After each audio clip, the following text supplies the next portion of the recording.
Sejam muito bem-vindos, amados meus, a mais essa aula de geografia focada aí no concurso da PM Paraná e Corpo de Bombeiro Militar do Paraná, seu futuro emprego, amém? Amém, Senhor, amém.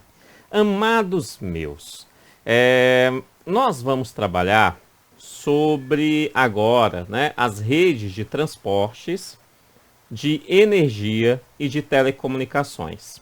Na verdade, nós vamos trabalhar fortemente a rede de transporte e também vamos trabalhar fortemente a rede de telecomunicações. A rede de energia, o que nós vamos fazer é uma revisão, porque quando nós trabalhamos lá sobre os recursos naturais, utilização dos recursos naturais, nós já falamos fortemente sobre toda a demanda energética. Tá? Então, lá a gente estuda fortemente as questões de energia. Aqui eu trouxe alguns pontos só para a gente rever essa rede no Brasil de energia, beleza? Então, sem mais delongas, vamos iniciar os nossos trabalhos. Rede de transporte. A rede de transporte ela é dividida, lembre-se desse nome, em modais, beleza? Modais são as formas que acontecem os transportes, tá? Os modais se subdividem em terrestres, aquáticos e aéreo. Ou seja, só é possível fazer um transporte de forma terrestre, ou de forma aquática, ou de forma aérea. Tranquilo? Bastante simples, né?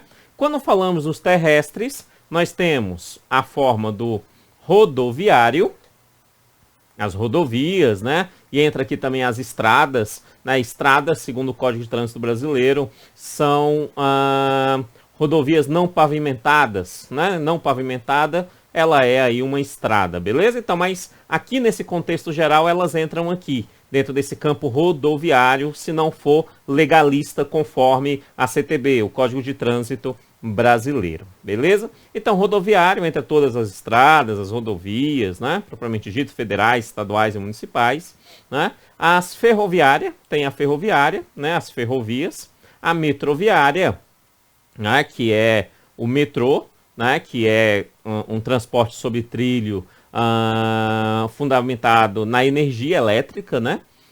E o dutoviário. Dutoviário é o que leva produtos, né, coisas via dutos, né? Ou seja, a água ao chegar na sua casa, ela foi por um meio dutoviário, né? A encanação é um duto, né? Então a água, ela tá lá, sai lá do tratamento dela, numa estação de tratamento de água, né? Numa ETA, numa estação de tratamento de água, e aí ela vai chegar na sua casa, ela vai usar bastante ali dentro desses dutos a gravidade, então pela gravidade ela vai sozinha, vai chegar a alguns pontos que vai ser necessário uma elevatória, ou seja, algum tipo de equipamento, de motorização para levar essa água para um ponto mais alto, para que novamente ela continue descendo, né? Isso é um modelo dutoviário. Isso acontece com água, com esgoto, com gás natural e outras formas possíveis, beleza? Com esgoto da mesma forma, né? O esgoto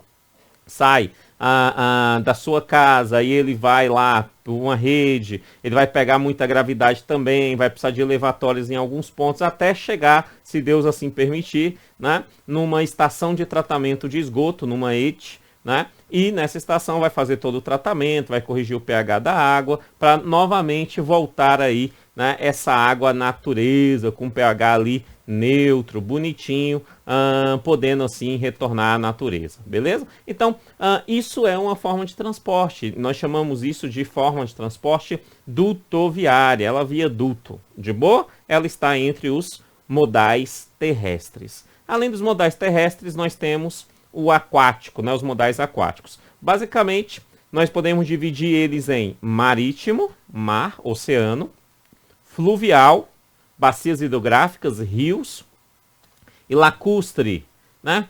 No Brasil, muito pouco, pouquíssimo, né? Lacustre que é sobre lagos, né? Os marítimos existem de duas formas possíveis, tá? Uma que a gente chama de costeiro, ou bastante comum aqui no Brasil, chamada de capotagem, né? Que é um transporte que fica apenas na costa, né? Que fica apenas ali no porto, na costa do Brasil, do país ou do outro país aonde que está acontecendo. Esse navio não tem condições técnicas de pegar o alto mar para navegar para outro país, beleza? Então, essa é a forma marítima costeira, né, ou de capotagem. E existe a outra forma que é a internacional, né, que é de um país para outro, de um continente para outro, tudo bonitinho, beleza? Então a marítima tem essas, as fluviais são nas bacias hidrográficas, beleza? Lacustres foi. Aéreo, bastante simples, não tem muito que a gente conversar nesse momento. É questão de aviação, helicóptero, foguete, balão a gás, tá? Qualquer coisa que voa pode entrar aqui, tá? Dentro dessa ideia de transporte aéreo. De boa, tranquilo, dirigível, né? Entre outros possíveis. Beleza. E aí a gente precisa pegar essa ideia dessa rede de transportes, essa formato, e trazer para as condições do Brasil. Né, e entender alguns pontos do Brasil com o Paraná em relação a essa rede de transportes. Entre esses, a gente tem que conhecer algumas coisas. Primeiro, a questão dutoviária no Brasil. Né? Nós usamos apenas 5% do transporte no Brasil é dutoviário. Tá? 5% é dutoviário. Então, é pouco. Tá? Pouco aí essa questão dutoviária no Brasil. Né? Tanto é que o gás que chega, por exemplo, de acordos, né, do Brasil com países vizinhos, vem via duto, mas atende muito pouca área do Brasil. Tá? Por quê? Porque essa questão do transporte dutoviário é pequena. Lá na energia nós trabalhamos bastante também, né? Lá quando eu trabalhei sobre energia, a gente viu a questão do gás, tal. Eu falei um pouco mais sobre a questão dos dutos também. Beleza. Então, dutoviário 5%. Aeroviário, pasme, o Brasil utiliza 0,5% do transporte aeroviário. Né? 0,5%.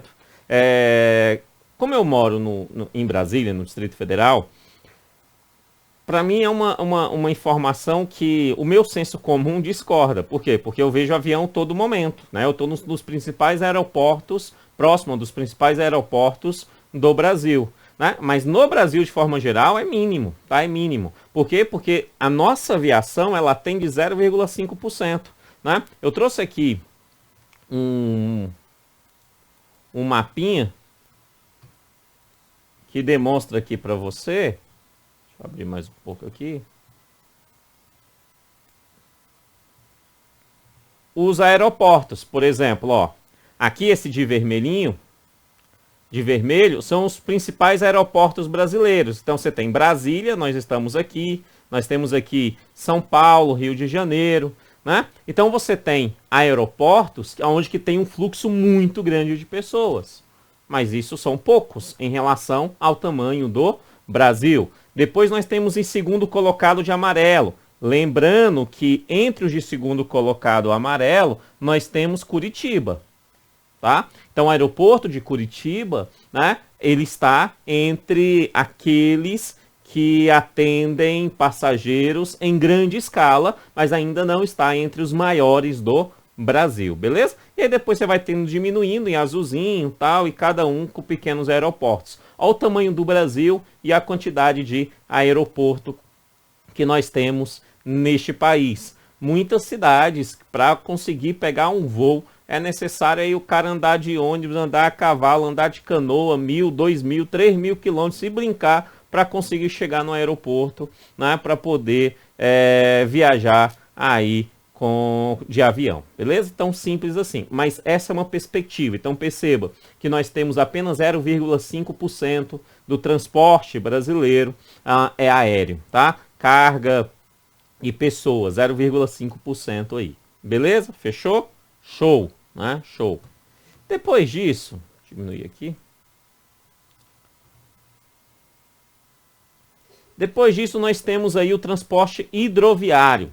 Conforme nós vimos, o hidroviário, nós podemos colocar ele no marítimo, também podemos colocar ele no fluvial e no lacustre. Nós vamos chamar a atenção aqui para o marítimo e para o lacustre. É o que me interessa aqui, beleza? É o que me interessa. Por quê? Preste atenção, ó. Nos hidroviários, primeiro a questão dos marítimos. O que nós temos que lembrar? Hidroviário tem 13% de transporte como um todo. E a questão dos marítimos? Nos marítimos, os principais portos do Brasil. Nós temos então o Porto de Santos, é o maior. O segundo maior, preste atenção nisso, meu caro candidato. O segundo mais importante no Brasil é de Sepetiba, no Rio de Janeiro. Santos, São Paulo, Sepetiba, no Rio de Janeiro. Kennedy, não seria o Paranaguá, segundo, perdendo somente para São Paulo? Já foi. Não é mais. Não é mais, beleza? Não é mais. Ou seja, Paranaguá, o Porto de Paranaguá, hoje está ali em terceiro colocado. Beleza? Para você entender. Então, Paranaguá está em terceiro colocado entre os principais portos brasileiros. Perdendo então para Santos e Sepetiba, no Rio de Janeiro. Beleza? A questão fluvial no Brasil. Trouxe também aqui um mapinha para a gente analisar aqui pelo mapa. Vai ficar mais tranquilo a gente entender. Ó, o Brasil tem possibilidade, sim, de grande utilização de transportes fluviais. Mas nós utilizamos muito pouco, né? Se nós vamos para o norte do país, você vai ver aqui, ó, as hidrovias possíveis estão ao norte do país, lá na região amazônica, né? Ou seja, no lugar que menos tem gente.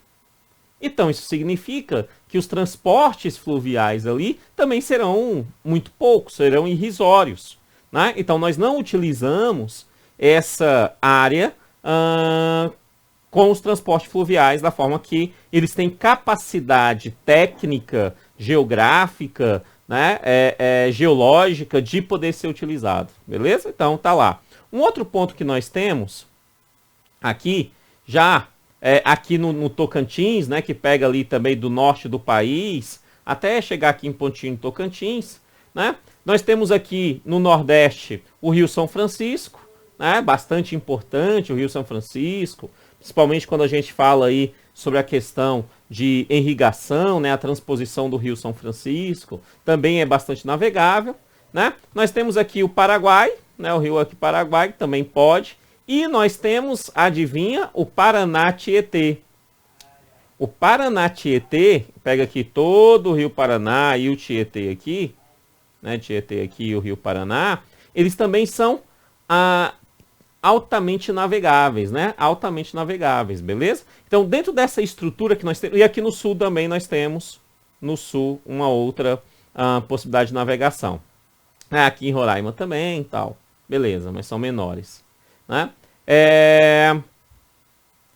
Essa forma de navegação que nós temos, essa possibilidade de navegação, né? Ela está atendendo ali uma média de 12,3% da movimentação das hidrovias brasileiras em 2011, beleza? Então, nós podemos utilizar, elas podem ser utilizadas ainda muito, utilizamos muito pouco em relação à nossa verdadeira possibilidade hidroviária, né? Bastante simples também.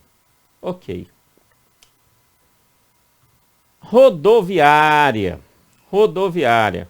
Como você sabe, é a principal forma de transporte no Brasil, é a rodoviária. Nós optamos por ela, né, no governo JK principalmente, Juscelino Kubitschek, nós trouxemos aí a perspectiva de construção de rodovias, estradas, para o desenvolvimento do país de uma forma desenvolvimentista, deixando sucatear, de certa forma, as ferrovias, né, as ferrovias. Mas preste atenção em alguns detalhes. Quando a gente fala da questão rodoviária, ela é sim a maior malha do Brasil, tá? Maior.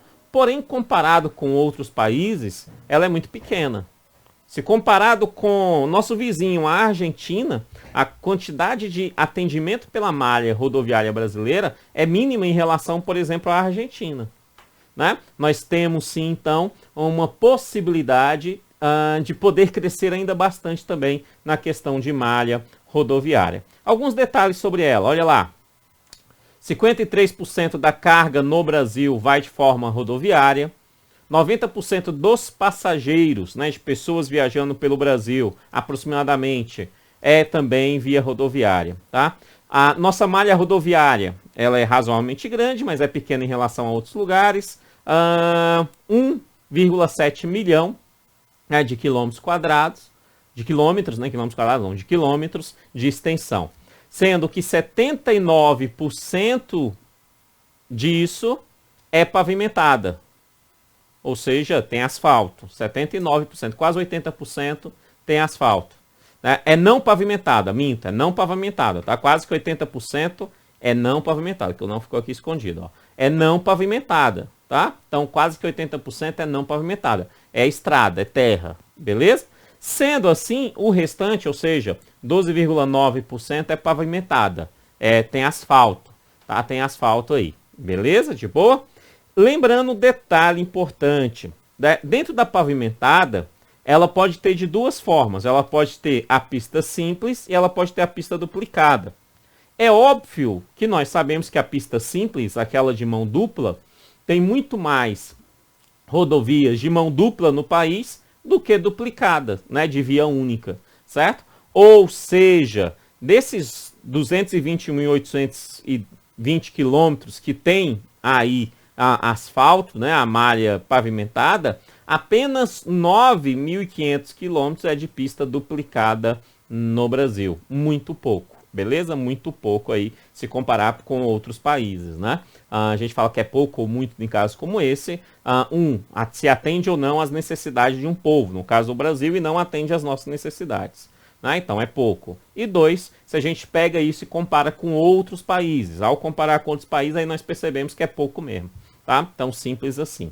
Ok, questão rodoviária. Algumas características, tá, rodoviárias no Brasil, só para os encargos de consciência do professor, eu trouxe aqui para você, que é a seguinte, deixa eu aumentar um pouquinho aqui.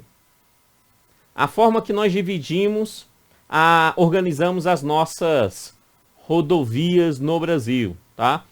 Nós temos uma primeira forma aqui, que é a forma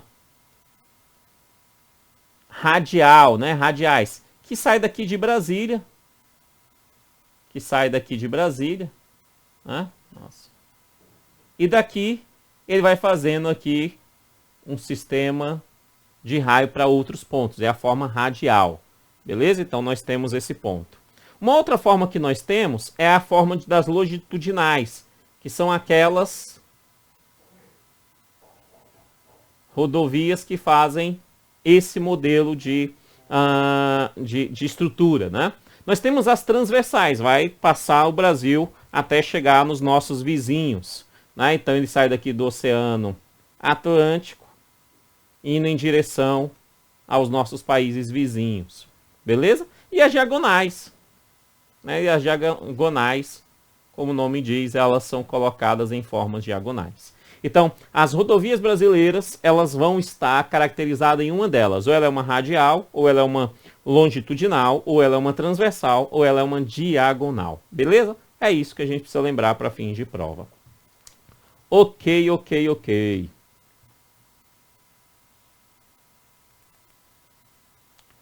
Ferrovia, né? Ferrovia. A questão ferroviária é uma questão bastante interessante. Por quê?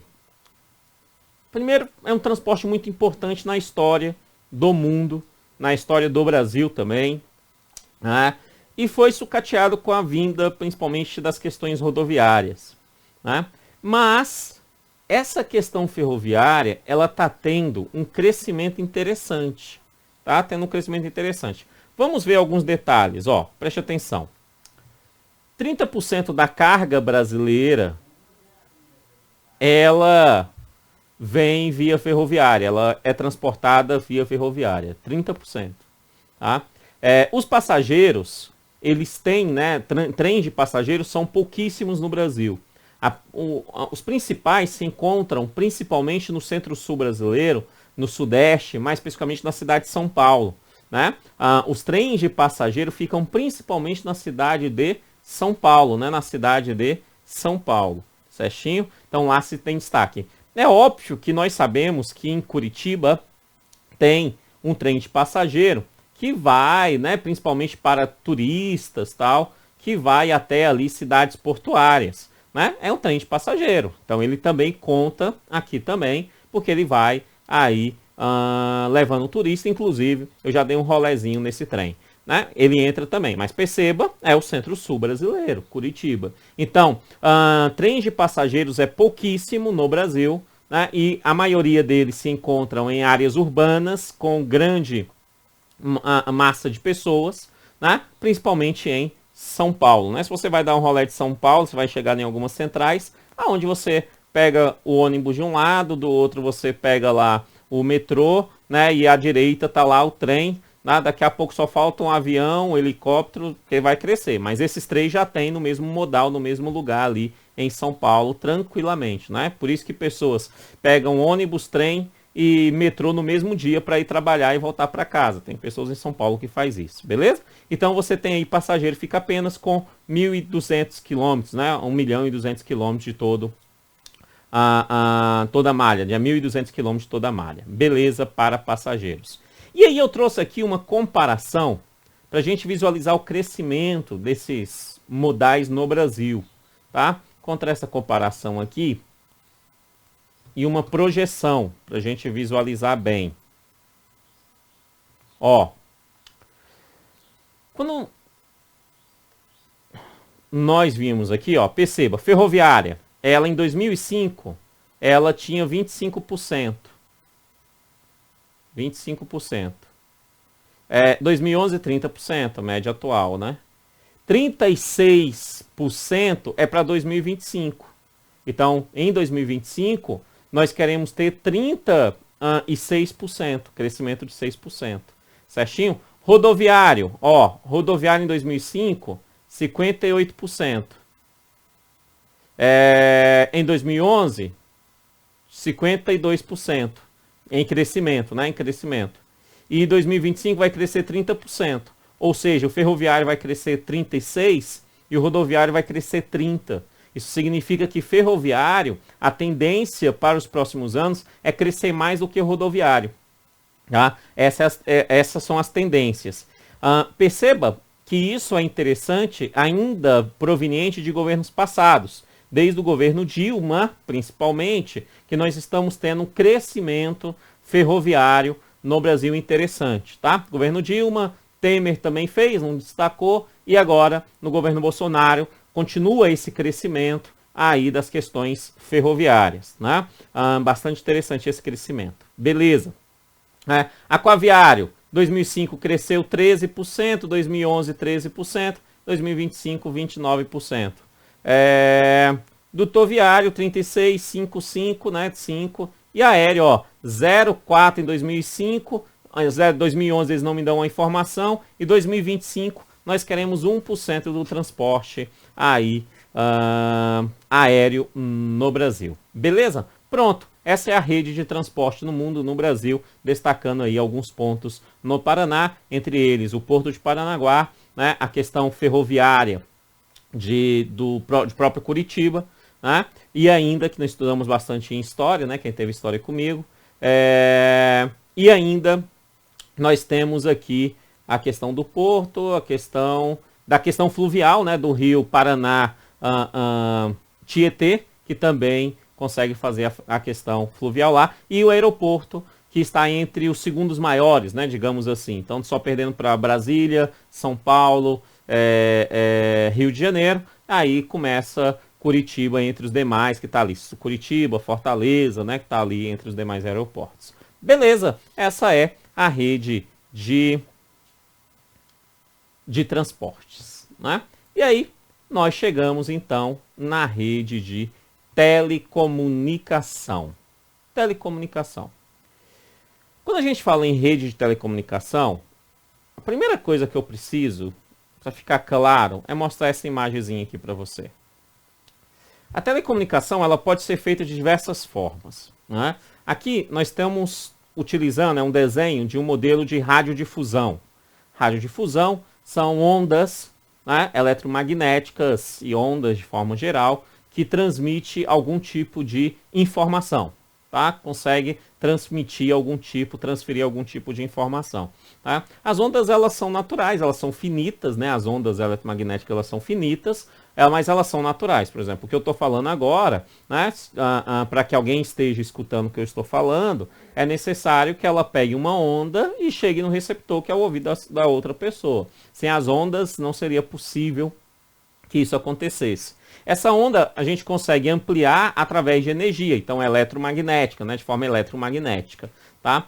E esse é um modelo, ou seja, então quando a gente fala em uma rede, a gente tem que entender que essa rede serve para todos esses aspectos aqui, ó, né? Serve para spot, rádio, geração de conteúdos, internet, redes sociais, impresso, né? Mobile, responsabilidade social, projetos especiais, show, eventos, promoção e é apenas um rol exemplificativo. Né? Lembrando que a questão da radiodifusão, ela funciona em sistema de pi, né? Então ela tem uma ponta, um raio e vai saindo as ondas que vai chegando nos respectivos receptores, né? Em um modelo de pi e um modelo redondo aqui, né? Então aqui saindo daqui, ela faz um modelo de pi, né? Ela vai chegando ali mais ou menos na mesma distância para os lados que ela pode ir. Beleza? Tranquilo? E aí, isso é regulamentado pelo governo brasileiro, a utilização dessa radiodifusão, né? Por quê? Dessas ondas, né? Regulamentado por quê? Porque você tem ondas, por exemplo, AM para as rádios, FM, ondas para televisão, né? Ondas analógicas que agora podem ser utilizadas digitalmente, que ocupam menos espaço, ondas para comunicação da polícia, entre elas você, policial, bombeiro militar, ondas para a rádio do bombeiro militar, né? Ondas para tráfego aéreo, né? Entre outras coisas, beleza? Então isso é uma rede de telecomunicações, tranquilo? O que nos interessa basicamente é entender essa estrutura, mas além disso a gente precisa entender algumas coisas, ou entre elas, obviamente, o que é uma telecomunicação. Então a telecomunicação é de fato qualquer forma de transmissão, emissão ou recepção. Quando você recebe a informação, é uma telecomunicação. Quando você emite a informação, é uma telecomunicação. Quando há a transmissão é entre o emissor e o receptor, é a telecomunicação. Então a telecomunicação tem essas três estruturas aí, beleza? Então transmissão, emissão e recepção, tá? E recepção. Ela pode ser feita por fio, né? Por fio, ou seja, cabo, né? Cabo, aí cabos de televisão, aqueles cabos de rede de computadores, aquele cabo azul traçado, né? De rede de computadores, ou esses cabos mais novos, né? Que tem velocidade maior, por exemplo, na fibra ótica, por exemplo, né, que dá maior velocidade na internet e outras possibilidades também. Então, via fio é uma possibilidade, é telecomunicações também, tá? E é um modelo direto, né? De um fio de um equipamento para outro é um modelo direto. Né? A radioeletricidade, que é aquela que eu expliquei para vocês, né? Do sistema de pi, da utilização aqui da radiodifusão, né? A radioeletricidade. Né? Meios ópticos, como o próprio cabo, né? Óptico. O que é um meio óptico? É uma luz, né? Ele tem uma forma de fazer uma luz e a luz é muito rápida, então ela leva essa informação. Então, por isso, meio ópticos também é possível, ou qualquer outro formato de processo, que ainda nem tenha sido criado ainda, beleza? Desde que aconteça a transmissão, emissão e recepção, vai ser caracterizada uma telecomunicação, tá? Uma telecomunicação. Modelos de telecomunicação, né? Que vai levar, né, todo esse processo vai levar o quê? Símbolos, caracteres, sinais, escritos, imagens, sons, informações de qualquer natureza. Esse vídeo que você está assistindo, né, é um modelo de telecomunicação, beleza? De boa. E esse modelo se divide em alguns aspectos. Só para os encargos de consciência eu trouxe isso aqui. Eu posso falar que as telecomunicações é de interesse coletivo. Eu posso falar também que ela é de interesse restrito. Eu posso falar que ela pode vir a ter interesse público ou ela pode ter interesse privado. Tá? Então, telecomunicações coletivo, ou seja, para todo mundo, qualquer interessado. Simples assim. Tá? Para todo mundo, qualquer interessado. Isso é de interesse coletivo. Restrito. Restrito é uma telecomunicação para um próprio executante, né? Para um determinado grupo de usuários, é um acesso restrito, né? Atende uma determinada localidade, por exemplo, aquelas redes LAN de computadores, né? É uma forma de telecomunicação, mas atende um determinado local, um ambiente, né? Um prédio, uma sala, tem ali uma quilometragem que dá para atender, sei lá, 500 metros, no máximo 1 quilômetro de rede LAN, né? É de interesse restrito, é só para atender aquele conjunto de pessoas ali especificamente. Tá? Então também pode ser caracterizado assim. Telecomunicações de forma pública, pública é que todo mundo tem acesso. Não confunda público com coletivo. Por exemplo, né? Coletivo. Coletivo, internet, telefone, é coletivo. Então todo mundo pode ter. Coletivo, de boa? Televisão, beleza. Coletivo, tá? Público. Público para você visualizar o orelhão. O orelhão de telefone é um telefone público. Que eu não preciso contratar para poder usar. Ele fica lá à minha disposição. Então é uma telecomunicação no modelo público, E privado? Privado, né? Porque é meu. Então ele tem ali o aspecto de interferir no processo. Qual é a diferença entre público e privado propriamente dito? É que o público, é que as instituições que têm ali as concessões de uso, as permissões de uso e de venda dessas telecomunicações, de acesso a essas informações pelo meio de telecomunicações, né? Quando a gente fala que ela é pública, ela obrigatoriamente ela vai ser universal, porque ela é pública e ela é continuada, ou seja, ela não pode deixar de existir, ela sempre será continuada, porque ela é pública. Um orelhão sempre irá existir, porque ele é público. Beleza? Entendemos? De boa? Tá? Enquanto o privado, isso significa que é de interesse de algumas pessoas, não é de interesse público, então isso significa que não há obrigação de ter uma universalização e uma continuidade deste modelo, ok? Então, quando a gente fala em telecomunicação, ela pode ser de interesse coletivo, interesse restrito, público ou privado. Coletivo, para qualquer pessoa. Restrito, para determinado grupo de pessoas. Público, né? É para todo mundo e ela tem que ser contínua, universal e contínua. Privado é só para um grupo de pessoas específicos e por conta disso ela não tem obrigatoriedade de ser contínua nem universal. Fechou? Show de bola. Essa é a rede de telecomunicações. E aí a gente vai para a rede de energia. Não vou entrar muito no mérito, mas só para a gente lembrar alguns pontos, né? Inclusive já tem isso no seu material anterior também, essa questão da rede de energia. Ó, energia elétrica no Brasil. Mais de 65% da nossa energia ela é elétrica, né? Mais de 65% é elétrica no Brasil, ela vem de hidroelétrica, né? 65% da energia elétrica no Brasil vem de hidroelétrica, né? Nós produzimos 97 gigawatt-hora, desses 260 é possível produzir, né? O Brasil não produz quase que um terço do que nós podemos produzir, já vimos isso também, né? A bacia hidrográfica amazônica é a maior e a menos utilizada, né? Ela é gigante, nós vimos lá, né? Tracei aqui. Aqui está a bacia hidrográfica amazônica, ela é a maior, mas ela é menos utilizada porque não tem quase ninguém lá, tem a questão ambiental, tal, então ela é a menos utilizada. Né? A mais utilizada é a do Paraná, né? Tá logo aqui, ó, a bacia hidrográfica do Paraná é a mais utilizada, que fornece energia ali para a região sul, sudeste brasileiro, que tem a questão econômica propriamente dita, que produz ali 40 gigawatts-hora, né, do Paraná, quase que a metade ali, né, da produção atual brasileira, né, menos que a metade, tá? 40 de 97, né? Beleza, né? Mas ela pode produzir 60, né? Ela tem capacidade para produzir 60 ali. Ok, fechou. A questão energética no Brasil, não podemos esquecer, ela vem 64% de hidráulica, né? 8% de biomassa, etanol, né? Carvão, vegetal, biomassa, né? 3,5% eólica, solar 0,1%, gás natural 12,9%, derivados do petróleo 4,8%, né? Nuclear 2,4% e carvão e derivados 4,5%. Nós temos uma das energias mais limpas do mundo, né? A produção energética mais limpa do mundo.